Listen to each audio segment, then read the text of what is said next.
जिसे तुम तीसरा कहते हो वो दरअसल पहला था। जिसे तुम अलग कहते हो वो प्रकृति के सबसे मूल तत्व का प्रतिबिंब है, और जिसे तुम उपेक्षित कर देते हो वही ब्रह्मांड की सबसे रहस्यमयी शक्ति का वाहक है।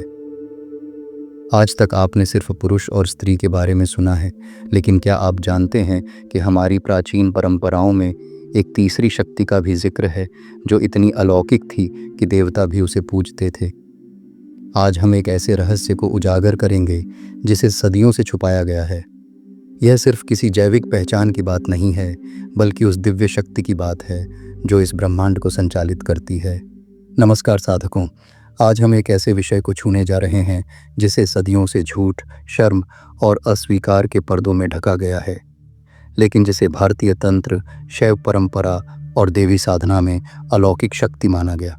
हम बात कर रहे हैं थर्ड जेंडर की, जिसे शास्त्रों में नपुंसक नहीं बल्कि तृतीय शक्ति, अर्धचेतन और त्रिलिंग ऊर्जा कहा गया। तीसरे लिंग का असली अर्थ तृतीय शक्ति।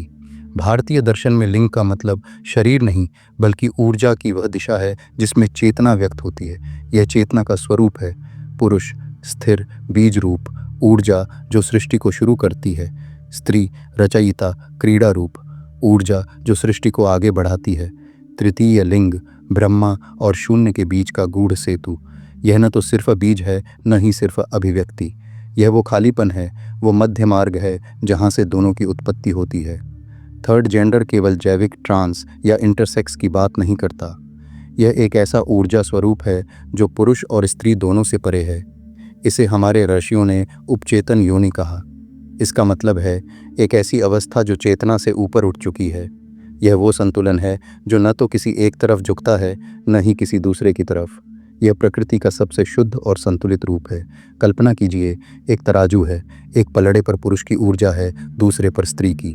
थर्ड जेंडर वो मध्य बिंदु है जहाँ ये दोनों ऊर्जाएं पूरी तरह संतुलित हो जाती हैं। यही कारण है कि वे इतने शक्तिशाली होते हैं। उनके भीतर की ईड़ा और पिंगला नाड़ियाँ हमेशा संतुलन में रहती हैं, जिससे सुषुम्ना नाड़ी को जगाना उनके लिए ज़्यादा आसान हो जाता है। यह कोई बाहरी पहचान नहीं बल्कि भीतरी अवस्था है। जब आप अपनी चेतना के बहुत गहरे स्तर पर जाते हैं तो आपको यह एहसास होता है कि आप न पुरुष हैं न स्त्री, बल्कि सिर्फ एक शुद्ध चेतना है। यह वही अवस्था है जिसे थर्ड जेंडर के लोग जन्म से ही अपने अंदर लिए रहते हैं। तंत्र और तीसरे लिंग का अलौकिक रहस्य।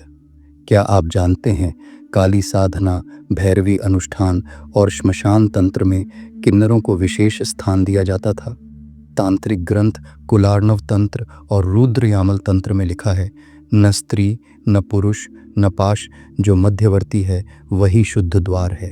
तंत्र में थर्ड जेंडर व्यक्ति को गुप्त द्वार कहा गया। ऐसा क्यों? क्योंकि वे ऊर्जा के दोनों ध्रुवों को साथ लेकर चलते हैं। उनके भीतर विरोधाभासों का संयोग होता है। वे शिव भी हैं और शक्ति भी। शिव की स्थिर निष्क्रिय ऊर्जा, शक्ति की सक्रिय गतिशील ऊर्जा। जब ये दोनों ऊर्जाएं एक साथ एक ही शरीर में होती हैं तो एक अदृश्य द्वार खुलता है। यह द्वार कुंडलिनी को सहजता से जागृत कर सकता है। यही वजह है कि तंत्र में उनके आशीर्वाद को इतना शक्तिशाली माना जाता है। वे किसी भी साधना में सबसे जल्दी सफलता प्राप्त कर सकते हैं, क्योंकि उनके भीतर पहले से ही वह संतुलन मौजूद होता है जो सामान्य साधक सालों की तपस्या से प्राप्त करने की कोशिश करते हैं।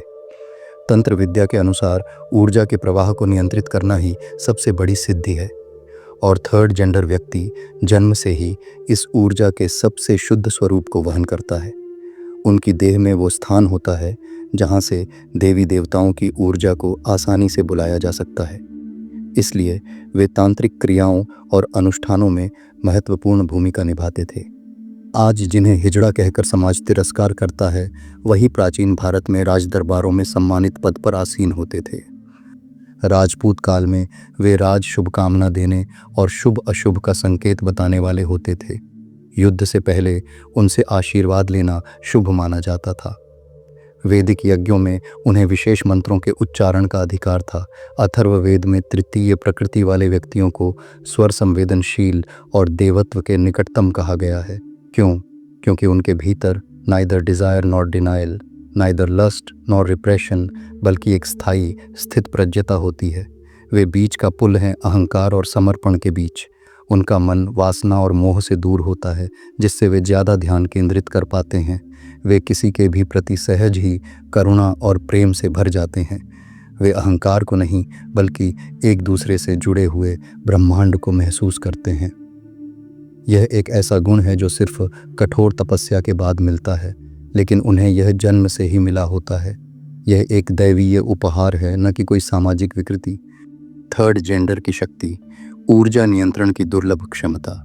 तृतीय लिंग का व्यक्ति अक्सर अपने भीतर मैस्कुलिन फोकस, पुरुषों जैसा ध्यान और लक्ष्य केंद्रित, फेमिनिन रिसेप्टिविटी, स्त्रियों जैसी ग्रहणशीलता और सहजता, और साइकिक इंट्यूशन, अलौकिक अंतर्ज्ञान, इन तीनों को समेटे होता है।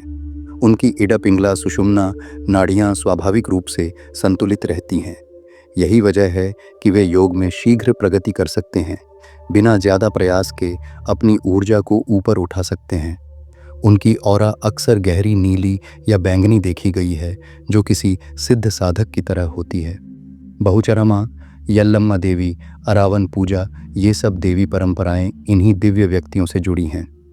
ये परंपराएं थर्ड जेंडर को पूजनीय और पवित्र मानती हैं। उनका मानना है कि इन देवी देवताओं की शक्ति को थर्ड जेंडर के लोग ही सबसे अच्छी तरह से समझते और व्यक्त कर पाते हैं। उनके अंदर की यह अद्वितीय शक्ति उन्हें समाज में विशेष स्थान दिलाती थी।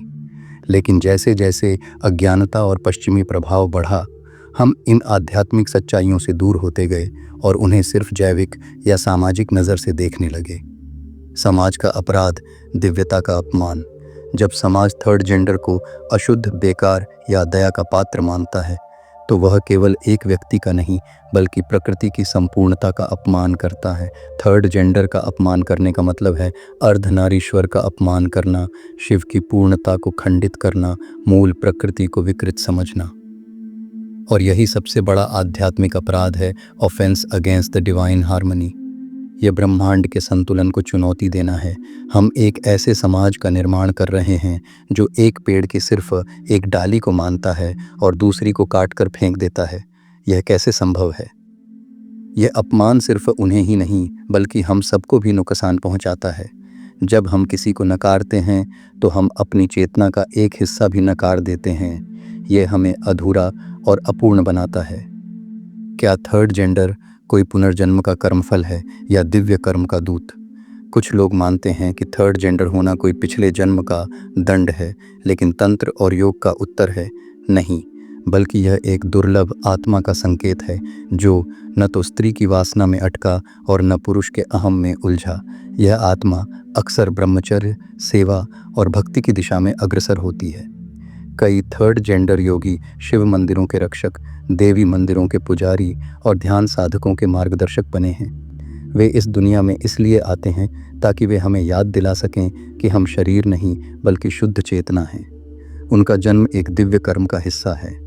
वे हमें सिखाते हैं कि प्रेम, सम्मान और स्वीकार्यता के लिए किसी भी जैविक पहचान की ज़रूरत नहीं है।